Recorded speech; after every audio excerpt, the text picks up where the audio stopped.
Part two.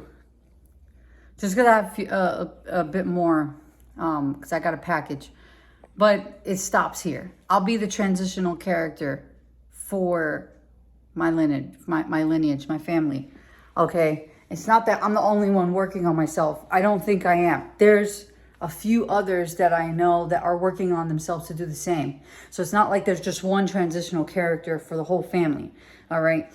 There may be an actual handful. And in this case, in my family, there's just a little bit less than the handful that's actually doing the work.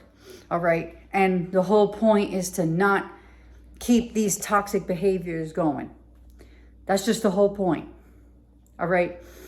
We saw what we had to endure as kids, and we saw that by our parents not having the knowledge or the will or the whatever it was, or maybe they weren't conscious of it, or they were conscious of it.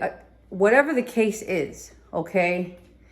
One, it's not personal, and two, we don't want to keep it going anyways. Okay? This isn't it's very immature. This is not a negative emotion towards them, okay? This is more so what we're not willing to keep going with our kids. We don't want to do that. We saw what it means to have to heal from having parents who were going through their own things and didn't heal properly, right? And so we see the effects of that. We don't want it. We don't want to repeat that. We see what it was. We became conscious of it, conscious of our own behavior, conscious of what it is to be self-accountable, be responsible for your own actions, and responsible for your own healing and who you become. Like, we've come around to all of that and see that there is a choice. There is no such thing as, oh, well, this is who I am. There is a choice. And especially with more research coming out about neuroplasticity, just further ingrains the fact that we have a choice. There's no such thing as you're just hardwired to be this toxic person, okay? And then you're supposed to just excuse it and forget it. No, absolutely not. That goes against the way our nervous system and our brains work, and it goes against our own physiology. Absolutely not. I don't want to continue that. I want to do the opposite of that. I want to actually honor myself. I want to honor my kids for who they are. I want to honor, I want them to honor themselves before any relationship, and not have to abandon themselves to maintain any kind of relationship. The way that I did with my parents. I, for most of my life, chose to blind myself of these toxic ways that they don't let go, just to have a relationship with them. I don't want to do that anymore, and I don't want my kids to think that that's okay by seeing me do that. So I let them both go in their appropriate time, and this is about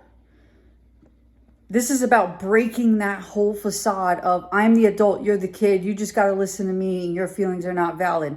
Let's break that. Break it and leave it in the trash, because they are valid too. That's abuse, okay? Let's break manipulation. Let's break also not taking responsibility for what we have caused them to feel as well as children, and then turn around and say that was their fault for feeling it. No. Okay? We have to take responsibility for the effects that we ourselves as parents and as adults have on the kids that we're raising. Okay? No more manipulation, no more lies, no more none of that. Like, all of those things are toxic. I don't want anything else but a safe space for everyone involved to be exactly who they are and feel exactly what they're feeling, and to feel okay and owning how they feel, and knowing how to transcend it to heal themselves. I don't want anything less than that. I don't want toxic relationships anymore. I don't want relationships where the conversation is manipulated and coerced. No, I want clear communication and comprehension. Understanding is key. allowing the person to speak for themselves rather than creating a narrative for what we think they should or could be saying. Okay, eliminating toxicity. Okay, these things are toxic. I don't want to.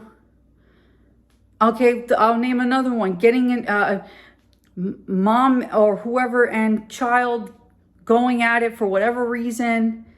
Kid gets in trouble because the parent is the parent. That's just ridiculous. Instead of the parent saying, hey, I own my part in this and I want you to know it's okay for you to own yours. Instead, it's like, it's all the kid's fault. And then the mom sits there and coerces the story to the family. I don't want that. I don't ever want to replicate that behavior at all. And again, this is, I love them. You can actually love someone, but they not, you know, not have them in their life, in your life because the relationship is toxic to your mental health. That is possible. Okay, that polarity is possible. Okay, I love my parents, but there are certain things that I just will not allow so that it doesn't go through me onto my kids. I do not want that. I want to break it. I want to break it. I am striving in my own way towards my own sovereignty, and I want my kids to witness that. I want them to reach theirs in their own way, and that it's valid 100%, and that they are valid the way they feel is valid. And I don't want to continue toxicity.